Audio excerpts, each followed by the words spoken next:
I got myself a pad of that tan-toned paper so I could mess around with it. Okay. I've never really tried it. Oh, okay. But I thought it would be fun to use it for this stylized Dr. Jekyll and Mr. Hyde illustration. Yeah. And while I was at it, I grabbed a white charcoal pencil and some various soft lead pencils that I very rarely use when I'm drawing. Okay, well, put all that stuff down in the info. I will. Tools and supplies and stuff. No problem. So you've never used toned paper? No. Well, no, that's inaccurate. Okay. In 10th grade, I think, in art class, our teacher was going over the 3 values, light, dark, midtone. Uh-huh. And she handed us some Conte crayons and gray-toned paper. Okay. And she had set up a little still life of wooden blocks and cones. Okay. How did you do with that? Awful. As I now recall, I was a 16. Okay. And as much as I enjoyed art class, I really just wanted to draw monsters or superheroes or just fun stuff. Right. And fun stuff did not include wooden blocks. Right. So I blew it. Ah. I completely phoned it in. I laid an egg, as they say.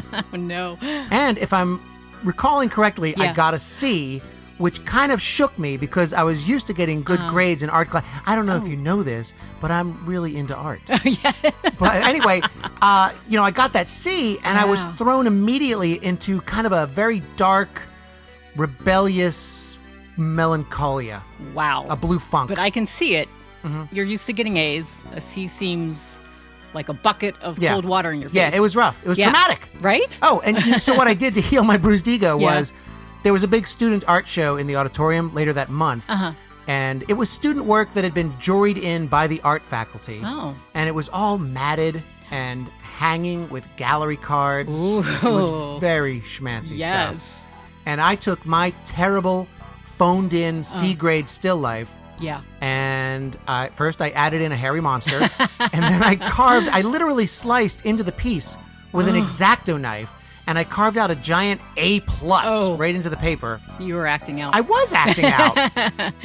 And then I surreptitiously hung it in the show. You hung it in the show? How'd that go over? My friends thought it was funny, and I got a grin out of it. They had a laugh, and Good. I think it went undiscovered for a few days. But I was in art class the next week, and during her lesson, the teacher sidled up to my seat, and she casually laid my piece right there on the desk, saying, I think you must have misplaced this. Busted. Yeah, I was busted. But my friends also got a kick out of my getting busted. Oh, yeah. So from a comedy standpoint, it was worth it. Totally. Anyway, it doesn't matter. I've worked through my issues. I'm fine now with the C. Decades later, I am fine with the C. It was a good call on the teacher's part. Yeah. My melancholia has passed. Oh, that's good.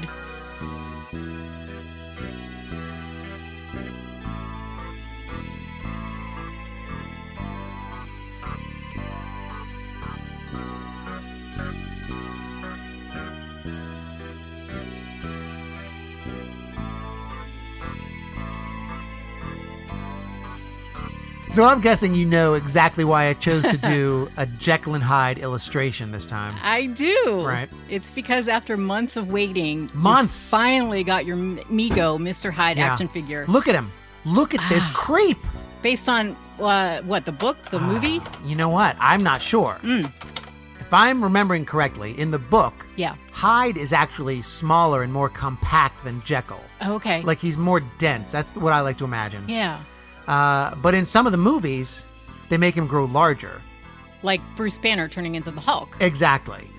And that's how it happened in League of Extraordinary Gentlemen. Oh, but right. this guy looks human-sized. Yeah. So it's not that. Okay. And he doesn't look like the Spencer Tracy Mr. Hyde, and he maybe a little bit like the Frederick March Hyde. Who's your favorite Mr. Hyde?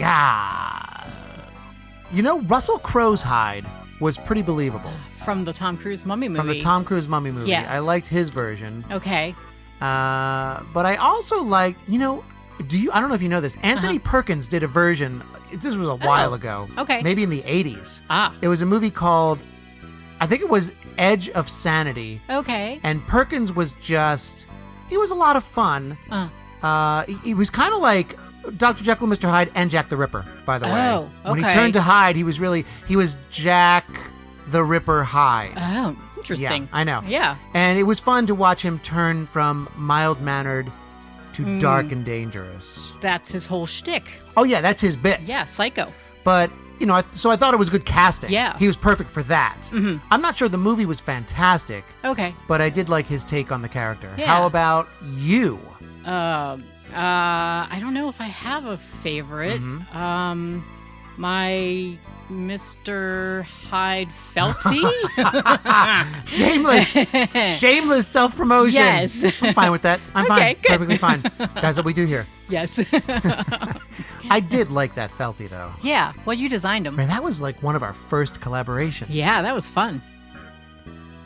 All right, so I'm going to be wrapping this up soon. Okay. And as far as I can say, Yeah. this is the second time that I've ever worked on toned paper. I'm still a little uncomfortable with it. Oh, okay. And I think it's because the mid-tone is already there for me. Oh, yeah. I'm used to working on white paper and just getting darker. And I was just having trouble kind of recalibrating when I should put pencil to paper, lighter, darker. But I'm getting used to it. Right. I'd like to try it again. Okay, It's good. a lot of fun. Yes. I think there's a lot of opportunity here that I'd like to explore in maybe some other pieces. Oh, yeah. So hopefully I'll work with this medium again soon. Good. All right, so here they are. The respectable Dr. Jekyll and the vile Mr. Hyde. And they're on toned paper. Yes. With white charcoal pencil and some, soft lead graphite pencils. Yeah. And it's done in sort of the style that you might find like in a middle grade reader. Oh, yeah. Fun, a little cartoony, Mm-hmm. and still with a kind of a creep factor to it. Yeah, like a similar vibe to like Mad Monster Party. Right, exactly. And I like that vibe. Yeah. And that movie had a really fun Dr. Jekyll and Mr. Hyde. Oh, you're right. All right, that's another one down. All right. On to the next. Okay.